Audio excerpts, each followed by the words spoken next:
சிட்னியில நடந்து வரும் 5வது டெஸ்ட் போட்டியில ஆஸ்திரேலிய வீரர் கான்ஸ்டாஸ் மற்றும் இந்திய அணி கேப்டன் பும்ரா இடையே வாக்குவாதமாச்சு. முதல் நாளின் கடைசி பந்தை எதிர்கொள்ள கவாஜா தாமதப்படுத்தியதால கேப்டன் பும்ரா சீக்கிரம் என சொல்லும் வகையில சைகை காட்டினாரு. இதனால இருவருக்கும் வாக்குவாதமான நிலையில அடுத்ததா பும்ரா வீசிய பந்துல கவாஜா அவுட் ஆனாரு. இதனை அடுத்து இந்திய வீரர்கள் கான்ஸ்டாஸை சூழ்ந்து கொண்டு கொண்டாடினாங்க.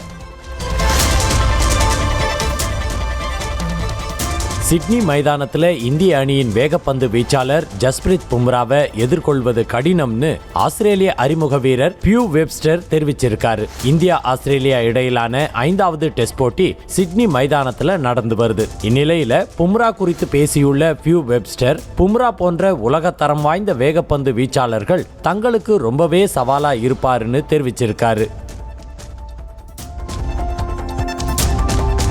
சிட்னி டெஸ்ட் போட்டியில ஆஸ்திரேலிய அணியில மற்ற வீரர்களை தவிர்த்து உஸ்மான் கவாஜா மட்டும் கருப்பு பட்டை அணிந்து விளையாடினது பேசு பொருளாச்சு. அவரோட நண்பர் ஒருவரின் மனைவி கடந்த வாரம் உடல் நல குறைவால உயிரிழந்ததால அந்த துக்கத்தை வெளிப்படுத்தும் வகையில தான் கருப்பு பட்டை அணிந்து உஸ்மான் கவாஜா கிரிக்கெட் விளையாடினார்னு சொல்லப்படுது.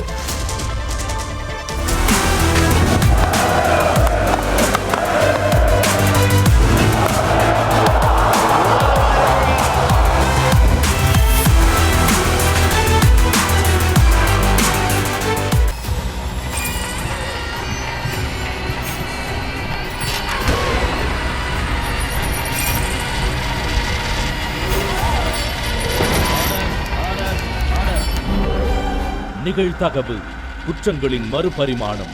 நாள்தோறும் இரவு 10 மணிக்கு இணைந்திருங்கள் நமது நியூஸ் தமிழ் தொலைக்காட்சியோடு.